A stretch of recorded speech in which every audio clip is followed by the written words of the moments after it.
Welcome to Jack's Corner, where conservative values meet national headlines, and truth and reality have a seat at the table. From Louisville, Kentucky, here's your host, Jack Richardson. Welcome back to Jack's Corner, where truth and reality has a seat at the table. And in this session, I want to talk to you more on a philosophical level and in such a way as to help you process the flood of events that has occurred since Trump's inauguration, but also to understand the shocking revelations and corruption that has been covered up by the left. In doing this, I want to help you reorder how you react and target your efforts in reaction to it all. Now, you hear this a lot, and you've heard this before, but you've heard people say, well, can't we just all get along? No, we can't. So why can't we just all get along? Well, it's because there are those in society that will not let you live in peace. That has historically been the left, which has totally taken over the Democrat, or what I call the Democrat Party. Books and scores of articles analyzing this have been written, including my book, America's Systemic Psychosis, that explains why the leftist Democrat Party simply cannot live and let live. They can't tolerate a difference of opinion. I know you've experienced that. So let's summarize what has already been explained and revealed to avoid turning this into a long lecture. The historical analysis reveals that the left, which is everything left of center on the political spectrum, starting from the liberal to the communist, is home to those who share certain characteristics and traits. Let me list a few for you. The first one would be they are profoundly and numerically atheist. They are godless, they hate God, and find those who are believers a threat to them and their idea of societal progression towards perfection. Next, they believe that man is capable of perfecting himself without God, and that if everything just went perfect, if they just perfectly went their way and the way they wanted it to be, then we just might reach eternity. Another characteristic and consequence is that they do not believe in an eternal existence. Consequently, they live with a degree of anxiety. Well, why is that? Well, because the belief there is no God and eternity breeds futility in life. The only reason that this very moment we're in has any value to it is because there is a tomorrow. But they don't, and that breeds a certain degree of futility in their life. So they suppress the haunting feeling that there will be a consequence to the way they live their lives and the lies that they push, even though they act like they don't believe there's going to be a consequence to it. They unknowingly display false piety and self-righteousness. In essence, they want to be your God, and they need your worship. You see that in how they conduct themselves all the time from Washington, D.C., and whenever they get a chance to get in front of a camera. Another characteristic is that they live lives thinking there will be no consequence. At the same time, they twist and control and contort society and see it as a means to reach utopia. They try to remake society into their image, not God's. Another characteristic of the demented left is that they are endlessly frustrated with their failures, as nothing they do advances society, but rather devolves into chaos, misery, and destruction for everyone. We just lived through that over the last 4 years with Biden. And when that inevitable failure finally arrives, the left, in order to keep their power, will start compelling society by forcing you to do things that you don't want to do, particularly like all the mandates that we suffered under Biden. You either go along with their version and vision of perfection, or you are the enemy, and you will either be silenced or in some situations killed. Over the last 100 years, and get this is astounding, over the last 100 years, the left, also known as, and they go by a lot of different names, but over the last 100 years, the left, known as liberals, progressives, socialists, and communists, they are all peas in the same pod who have murdered over 150 million people around the world. Just think about that. With that kind of record, you would think that people would have caught on by now, but they don't, because the left, which has totally consumed the Democrat Party, always changes its descriptors, as I just named them: liberals, progressives, socialists, etc.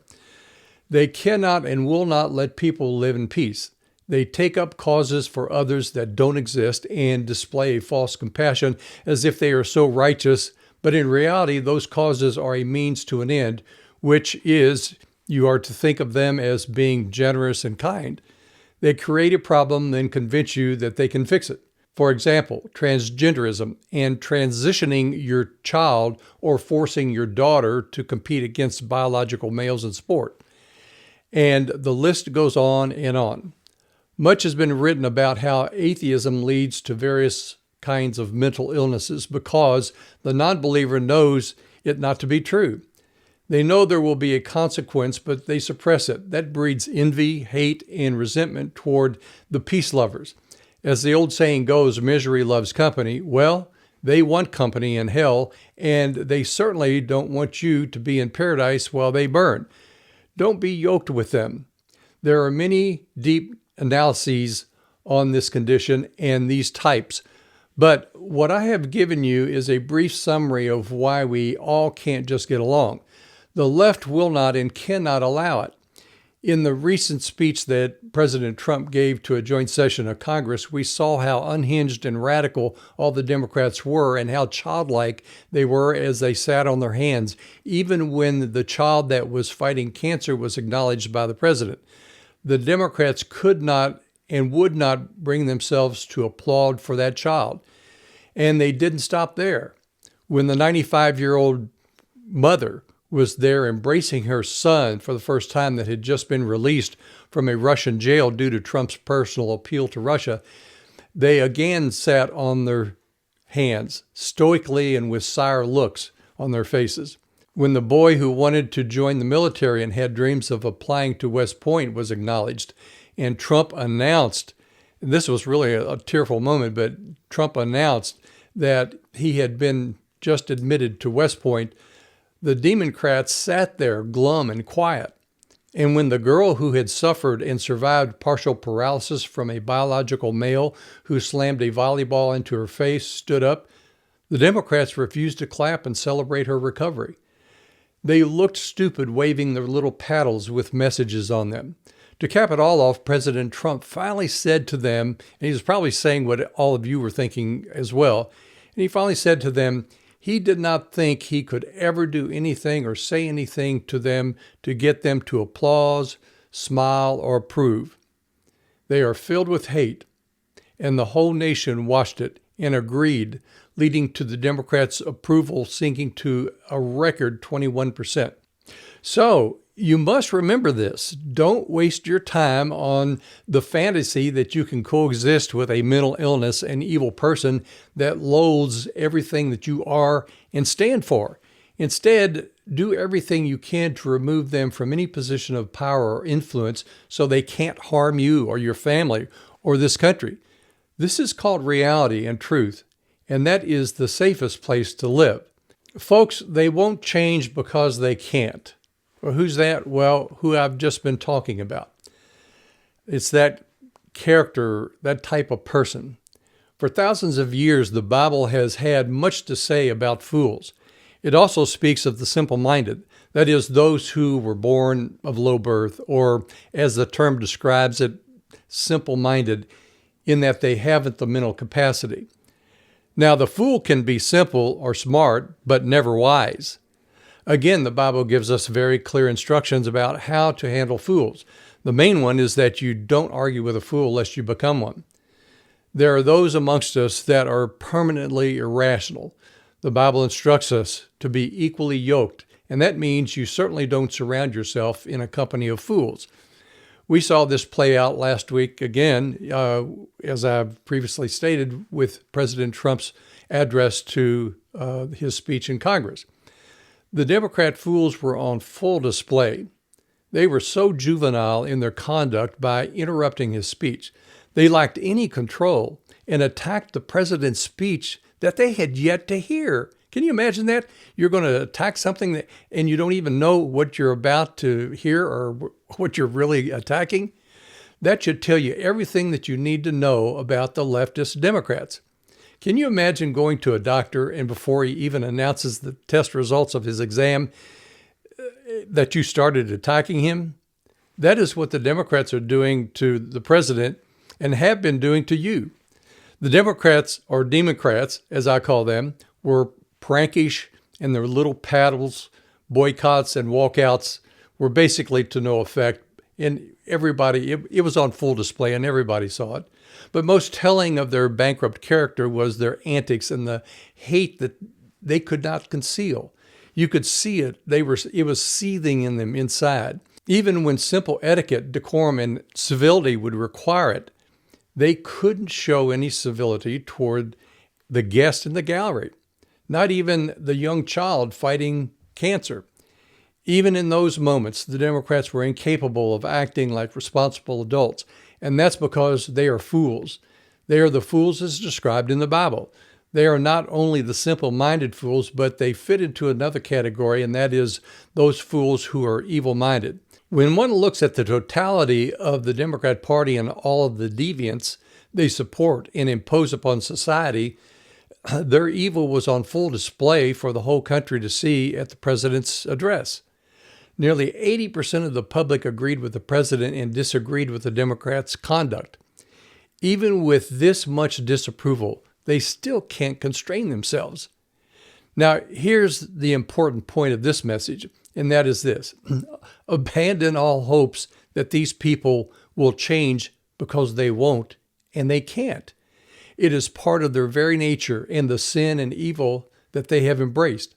I have preached for years to the Republicans and conservatives and independents that there are certain elements and characters in society that are so irrational and consumed with evil that it is impossible to reason with them.